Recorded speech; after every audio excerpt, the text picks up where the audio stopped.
ನಮಸ್ಕಾರ ಎಲ್ಲರಿಗೂ. ನಾನು ಆಶಾ. ಅಡುಗೆ ಆ್ಯಂಡ್ ಆರ್ಟ್ಸ್ ಚಾನಲ್ಗೆ ನಿಮಗೆಲ್ಲರಿಗೂ ಸ್ವಾಗತ. ಇವತ್ತಿನ ದಿನ ಏನಾಗಿದೆ ಅಂದರೆ ಆರೋಗ್ಯ ಅನ್ನೋದು ಎಲ್ಲರಿಗೂ ತುಂಬಾ ಇಂಪಾರ್ಟೆಂಟ್ ಆಗಿದೆ.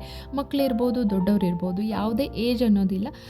ಎಲ್ಲರೂ ಕೂಡ ಇಷ್ಟಪಡೋದೇನೆಂದರೆ ನನ್ನ ಆರೋಗ್ಯ ಚೆನ್ನಾಗಿರಲಿ. ಅಂಥವ್ರು ಏನು ಮಾಡಿ ಅಂತಂದರೆ, ಆರೋಗ್ಯದ ಬಗ್ಗೆ ಕಾಳಜಿ ಇರೋರು ವಾರಕ್ಕೆ 2 ದಿನ ಆದರೂ ಸಿರಿಧಾನ್ಯವನ್ನು ಬಳಸ್ತಾ ಹೋಗಿ.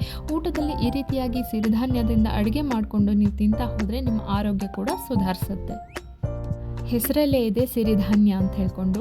ಇದು ನಮ್ಮ ಆರೋಗ್ಯವನ್ನು ಸುಧಾರಿಸುತ್ತೆ, ಅದ್ರ ಜೊತೆಗೆ ಶಕ್ತಿ ಕೊಡುತ್ತೆ, ಮೂಳೆಗಳು ಬಲಿಷ್ಠ ಆಗುತ್ತೆ, ಕೊಲೆಸ್ಟ್ರಾಲ್ ಲೆವೆಲ್ ಕಡಿಮೆ ಆಗುತ್ತೆ, ಮಧುಮೇಹಗಳಿಗಂತೂ ಇದು ವರದಾನ.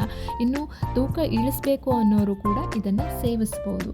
ಇದರಲ್ಲಿರುವಂಥ ಕಬ್ಬಿಣಾಂಶ ಇರ್ಬೋದು, ಪ್ರೋಟೀನ್ ಇರ್ಬೋದು, ಫೈಬರ್ ಇರ್ಬೋದು, ವಿಟಮಿನ್ ಸಿ ಇರ್ಬೋದು, ಎಲ್ಲವೂ ಕೂಡ ನಮಗೆ ಸಿಗುತ್ತೆ. ಇದನ್ನು ಬಳಸ್ತಾ ಹೋಗಬೇಕು. ಆದಷ್ಟು ಈ ದೋಸೆ, ಇಡ್ಲಿ ಈ ರೀತಿ ಬಾತ್ಗಳ ಮಾಡಿ ತಿನ್ನೋದ್ರಿಂದ ಕೂಡ ಆರೋಗ್ಯ ನಮ್ಮದು ಸುಧಾರಿಸುತ್ತೆ. ಮಕ್ಕಳಿಂದ ಹಿಡಿದು ದೊಡ್ಡವರವರೆಗೂ ಎಲ್ಲರೂ ಇಷ್ಟಪಟ್ಟು ತಿನ್ನುವಂತಹ ಪದಾರ್ಥಗಳನ್ನು ಮಾಡ್ತಾ ಬನ್ನಿ. ನಿಜವಾಗ್ಲೂ ತುಂಬಾ ಚೆನ್ನಾಗಿರುತ್ತೆ, ಹಾಗೆ ಆರೋಗ್ಯ ಕೂಡ ತುಂಬಾ ಸುಧಾರಿಸ್ತಾ ಹೋಗುತ್ತೆ. ನಾನಿವತ್ತು ಮಾಡಿರೋದು ಬಿಸಿಬೇಳೆ ಬಾತು. ನಾವು ಮಾಮೂಲಿ ಅಕ್ಕಿ ಗೋಧಿ ನುಚ್ಚಿಗಿಂತ ಇದು ತುಂಬಾ ಟೇಸ್ಟಾಗಿ ಬರುತ್ತೆ. ಈ ಒಂದು ರೈಸಲ್ಲಿ ಅಂದರೆ ಸಿರಿಧಾನ್ಯದಲ್ಲಿ ಏನು ಬಿಸಿಬೇಳೆ ಬಾತ್ ಮಾಡ್ತೀವಲ್ಲ ಅದು ತುಂಬಾ ಟೇಸ್ಟಾಗಿರುತ್ತೆ.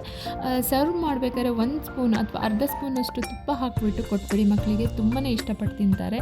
ತುಂಬಾ ಚೆನ್ನಾಗಿರುತ್ತೆ ಕೂಡ, ಆರೋಗ್ಯ ಕೂಡ ತುಂಬಾ ಸುಧಾರಿಸುತ್ತೆ. ಮಕ್ಕಳಿಗೂ ಕೂಡ ಶಕ್ತಿವಂತರಾಗ್ತಾರೆ. ಅದ್ರ ಜೊತೆಗೆ ತುಂಬ ವಯಸ್ಸಾಗಿದೆ, ಅವ್ರಿಗೆ BP ಇದೆ, ಶುಗರ್ ಇದೆ ಅನ್ನೋರು ಕೂಡ ಇದನ್ನು ಬಳಸ್ತಾ ಬಂದರೆ ಅವ್ರ ಆರೋಗ್ಯ ಕೂಡ ತುಂಬಾ ಸುಧಾರಿಸುತ್ತೆ. ಹಾಗೆ ನನ್ನ ಚಾನಲ್ನ ಸಬ್ಸ್ಕ್ರೈಬ್ ಕೂಡ ಮಾಡಿ.